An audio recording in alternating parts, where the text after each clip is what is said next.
So as I was doing a video about which date watches that I'm going to be taking with me on vacation, I thought it's been a while since I bought this Explorer 2, and I looked at the time where I bought it. It's been exactly 5 years now, and I thought maybe I'll do an update, quick video about the ownership experience of this 16570 Rolex Explorer 2.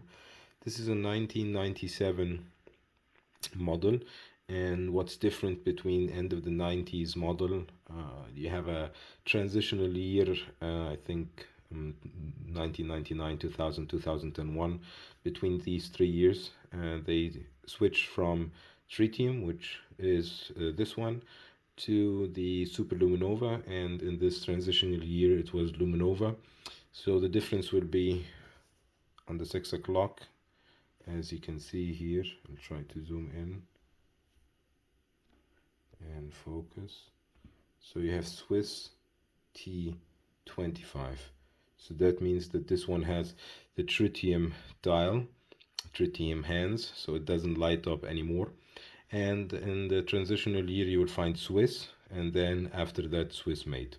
So that's the basic differences. And I got this one, I got a full set with the tag, with the bracelet and everything, and I stuck it on rubber beads ever since. I have one with the buckle, as you can see, the old buckle, and I have one with a normal buckle like this one.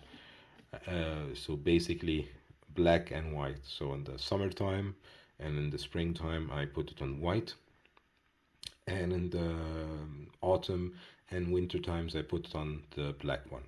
So that's basically the how I was wearing it the past years. So the dimensions are pretty classical. You have a 40 millimeters diameter. You have a, oops, sorry about that, 12 point something, yeah, 12, let's say 12 millimeter thickness, 20 millimeter lug width, and let's say from lug hole to lug hole is 40, but from lug end to lug end, I would say it's like 47 millimeters. You have a 100 meters water resistance. You have a GMT movement. So this is the only GMT watch in my collection. This has, by the way, the 3185 caliber, which was stuck on the GMT movements that Rolex made until 2006, when they upgraded the 3186. And this runs on 2800 vibrations per hour, 50 hours power reserve, 31 joules, and it's actually the first Rolex GMT movement with independent hour hand. And what's independent hour hand is basically when you move the hours independently from the time. So you can switch when you, let's say you're traveling somewhere, and I don't want to mess it up, but this is 20. Yeah, so now it's 20. You're traveling somewhere and you want to go plus, so you go plus a couple of hours, or you go minus a couple of hours.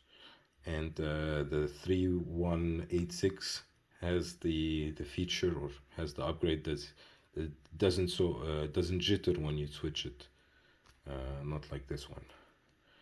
And you have the Cyclops on the date on the 3 o'clock, and you have a mixture of polished all over and brush on the bezel, circular brushing with this numbering 24, and between the 24 are always these triangle.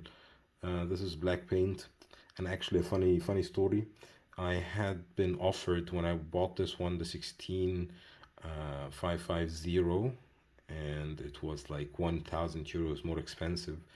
And I actually thought no, and it was naked, so you didn't have box, you didn't have papers, you didn't have anything. So I thought, and it was white dial as well. The bezel looks different, it's a thicker watch, and I thought, nah, I'll stick with this one. It's a thinner watch, it looks better. And now the other one is maybe 50% more expensive than this one because of the availability. But I'm enjoying this one as much I would have enjoyed the other one. I didn't sell this one until now. I got very close to selling it a couple of times, and there's the black dial. My one of my good friends has the black dial, and the black dial is the F series. This is the Y series, and the Y series has also the drill lugs, which makes it much easier to change straps. And I'm not gonna even put, as usual, straps on the watch because this is a strap monster. Any strap goes with it. But I have to say, I don't change it now after I put it on the rubber bee. It's just the fit is so good, the feel is so good, and it wears so good. It's just hard to beat, especially if you want to. Maybe the Oyster Flex. Maybe the Oyster Flex would beat the rubber bee, but the rubber bee ones on the Rolex are just hard to beat. I have to say. This one is cheaper than a Submariner, cheaper than a GMT. It's more has more complications than a Submariner, I would say. Has less complications than the GMT because in the GMT you have the complication of the bezel, so that's one more complication.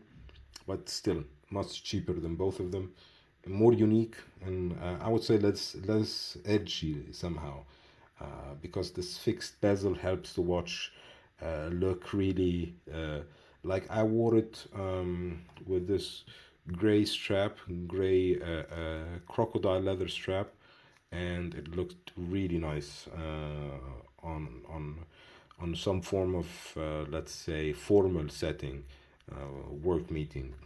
And I also took it out for hiking, and I wear it on something like this, the Artem strap. So it's gray. It looks really well as well. So it does goes well with a plethora of colors because of the white dial. I know people with darker complexion might prefer the black dial. I like both, to be honest.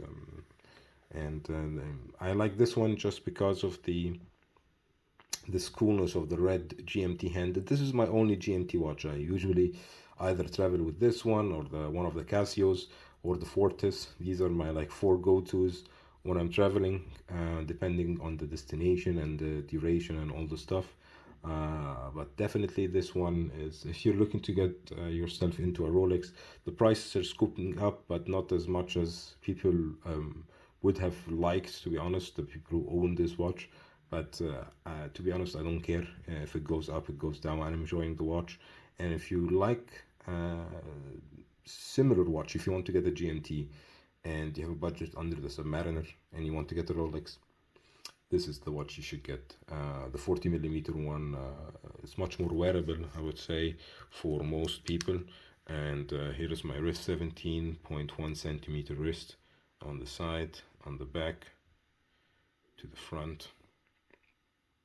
And I would even put it on the time grapher and see how it's performing. And let me see if I get the time grapher here. So it's performing okay, as you can see, +7, +8, 0.1 millisecond speed error, 255 amplitude. It's okay for a watch that's 27 years old now. Wow, I'm always adding, I'm subtracting 10 years from when I'm not counting from the 90s. But yeah. So this watch, I have to say, is a winner in my book. The Datejust, the 16234, was the first one I bought, and that watch is the most watch that I'm thinking about selling. But because of the whole idea about my first luxury watch with my first salary in Germany, it just has this memories somehow connected to it. But yeah, that's my thinking. I do think this is a keeper more than the other one. If I had to choose between this and the Datejust, I have another Datejust, so I don't have another Explorer. So that's my also, let's say, mindset when it comes to selling at the end of the day. Anyways, thank you so much for watching, and if you are still here, here is the button to subscribe. It does help the channel a lot. And on the left and on the right, 2 videos that you might enjoy. See you in the next one. Bye bye.